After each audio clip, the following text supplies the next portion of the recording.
tudo bem? Bem-vindos e vamos começar no módulo 4, sou Psi, Amanda Tolenicita, mas pode me chamar de Psi. Hoje a gente vai continuar a aula da primeira parte da sexualidade no Brasil, a parte 1. Então hoje é a parte 2 de sexualidade no Brasil. A gente vai falar um pouco da influência da família, da sociedade, cultural, estrutural, econômica na sexualidade. Pois vou indagar uma coisinha aqui pra gente. Pornografia me prejudica? Vamos falar sobre isso. E o famoso o que fazer. Bom, já falamos sobre a sexualidade um pouco, agora a gente vai falar dessa influência. A influência da família. A influência da família. A família influencia tanto assim? E macaco gosta de maçã? Porque, pois é, pasmem, a fruta favorita do macaco não é banana. Hollywood te vendeu isso, a fruta favorita do macaco é maçã. Pois bem, então, a família influencia na sexualidade, mas muito. Impressionantemente. Por quê? Porque normalmente a família é o primeiro núcleo de convivência que a gente tem. São as primeiras influências, de fato, que a gente recebe. Depois a gente vai, de fato, entrar na sociedade, na escola, né? Que a gente vai ter, de fato, uma influência estrutural sobre as coisas, né? A gente vai começando a ter noção disso, porque quando a gente entra na sociedade, a gente vai estar crescendo. Antes disso, até mais ou menos uns 6 anos, é muito grande influência da família. E como que a família vai modificar a visão dessa pessoa na sociedade, da sexualidade? Desculpa. Simples. Vamos imaginar uma criança que se identifica desde muito cedo como homossexual, homoafetiva, não tem muita noção, né? Porque ela não tem noção de sociedade, do que significa culturalmente isso, de como isso vai mudar as estruturas dela, de como economicamente isso vai afetá-la. Ela tem o que? A família dela. E aí ela nasce numa família extremamente conservadora, com dogmas conservadores, com todas as crenças limitantes possíveis, que vai fazer o quê? Vai reprimir essa sexualidade. Então o que vai acontecer com essa criança? No desenvolver dela de criança para pré-adolescente, para jovem adulto, para adulto. O que vai acontecer? Repressão. A mais pura repressão, né? E ela é muito comum, né?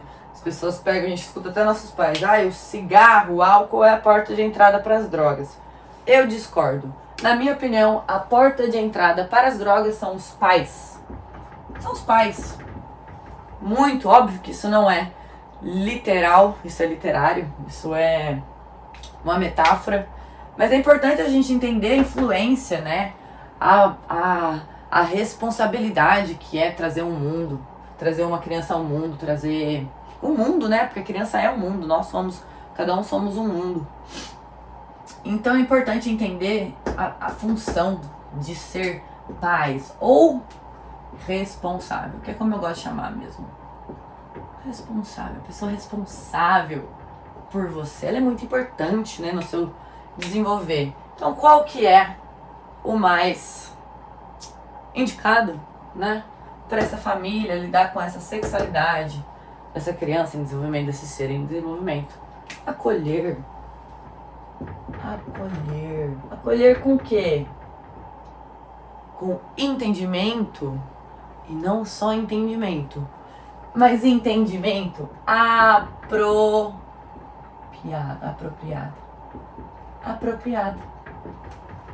Entendeu? Tem que ser um acolher com conhecimento apropriado para quê? Para a fase da sexualidade dessa criança. Você, adulto, é sexualizado, você sabe as funções do órgão, você sabe tudo que representa na sociedade, mas essa criança não sabe. Então o que você tem que fazer? Você tem que acolher, você tem que entender o mundo dela, tá vendo? Como é importante essa função, primordial aqui. Tem que ser apropriado, você tem que falar a língua dela. Não adianta você começar a falar para uma criança que está desenvolvendo, um pré-adolescente, falar: você não tem noção e como que é. Não, ele não tem noção. Então, ensine-me, né? Isso é a função do responsável, né? Passando isso, vai ter sempre aquela dicotomia, que é ou essa criança vai sofrer a primeira repressão dela na família, que é o mais clássico de acontecer, que a primeira repressão que a criança sofre é na família, eu nem falando só questões de gênero, da sexualidade, não. Isso gira em torno de tudo onde há crenças limitantes não questionadas, vai muito provável gerar repressão em alguém. Aí ela chega nessa sociedade. E aí é interessante que normalmente essa pessoa, ela vai começar a se internalizar na sociedade quando ela é adolescente, pré-adolescente, jovem, né? Que é uma faixa etária do buscar, do adolescer, que é muito legal, é muito interessante. Aí vem essa sociedade. Aí o que essa criança, essa ex-criança vai fazer? Ela vai procurar iguais, semelhantes. Primeiro ela vai rodar, ela vai ver, ela vai buscar. Qual é que é disso daqui tudo, entende? Aí depois que ela for tendo uma noção das coisas, porque a cultura vai começar a fazer parte disso, ela vai ter uma noção maior das estruturas que isso acarretam. Né? O econômico vem depois, o econômico é uma responsabilidade outra. Assim, as noções econômicas que ela tem vão ser umas noções de quem codepende, não de quem se sustenta e tal. Mas essa sociedade é crucial, porque o que pode acontecer? Ou a sociedade vai acolher melhor do que aqui foi se acolhido, e vai o que? Fortalecer esse indivíduo. Né? Porque vai pensar, nossa, realmente eu vim de uma trajetória onde tudo que eu fazia era reprimido, era a base da repressão, mas aí do nada eu entro num lugar de pessoas que eu escolho estar, que eu escolho conversar, não sou obrigada a amá-los, porque existe muito essa romantização de que a gente nasce obrigado a amar nossas famílias, nossos responsáveis.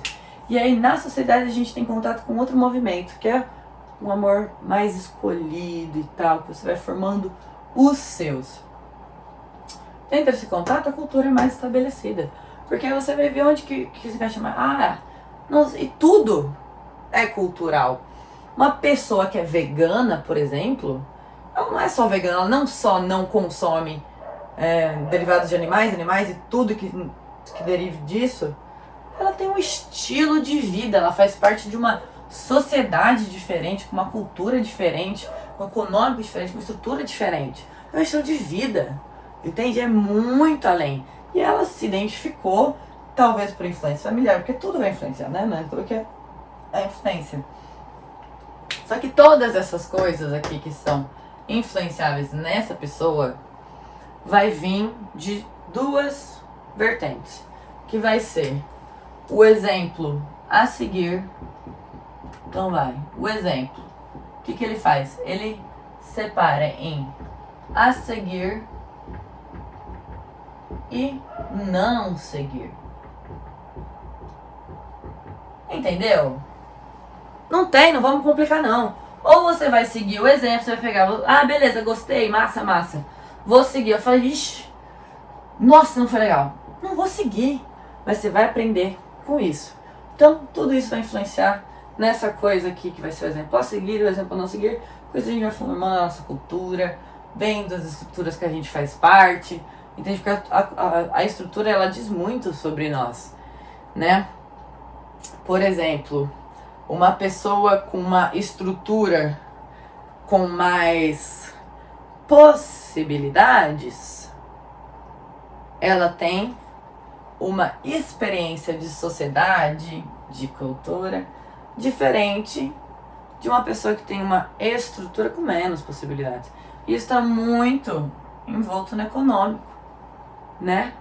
No quanto a pessoa é validada nesse âmbito profissional, o porquê, né? Porque a gente vive um país extremamente preconceituoso. Tudo que dá pra ter de preconceito tem aqui no Brasil, entende? Que é engraçado porque ao mesmo tempo extremamente preconceituosos, e aí você ouve falas de normalmente conservadores: Brasil é o país da cara do mundo, aqui tem tudo, entende? E é o país que mais consome a pornografia de transexuais, né? E é o país também que mais mata essas pessoas, ao invés de proporcionar uma estrutura outra, com um econômico que possibilite uma sociedade mais inclusiva, uma cultura não tão repreensiva e agressiva. Mas muito dessa família também está dentro. Entende que a gente é reflexo de reflexo de reflexo de reflexo. É muito difícil você olhar e achar o ponto que falou assim, ai, começou aqui. Porque tem muita reprodução. Entende? A gente tem uma constante reprodução. Tô falando disso. Pornografia me prejudica? Olha, eu não conheço vocês a fundo assim, mas eu acredito que sim. Respondendo assim com até uma certa petulância, mas eu acredito que sim. Você vai conseguir se desvincular da pornografia pro resto da vida? Não. Mas uma coisa você pode fazer. A indústria pornográfica você consegue desvincular. Ai, mas fica aparecendo um monte de mulher gostosa no meu Instagram, caras gostosos no meu Instagram, pessoas gostosas. Mas aí que tá. Você tem duas escolhas, né? Porque sim, as redes sociais são extremamente tóxicas, mas a gente tem um certo controle delas também, né?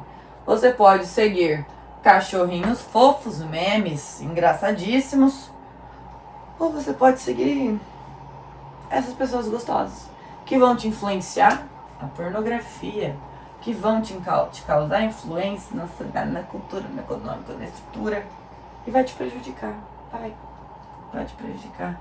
Então, veja bem o que você está usando como merecimento, se é de fato um merecimento ou uma sabotagem.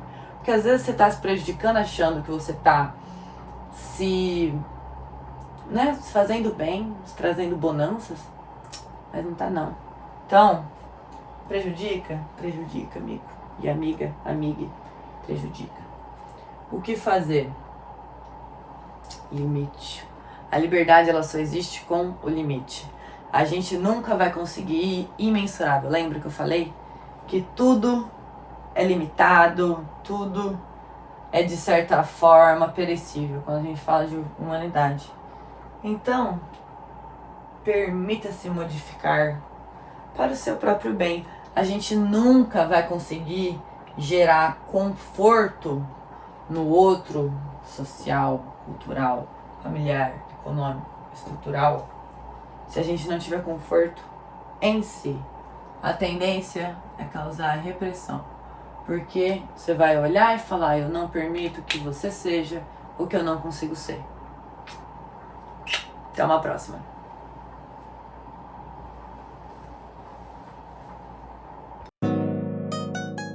Galera, a escola humanitária não possui vínculos políticos nem empresariais.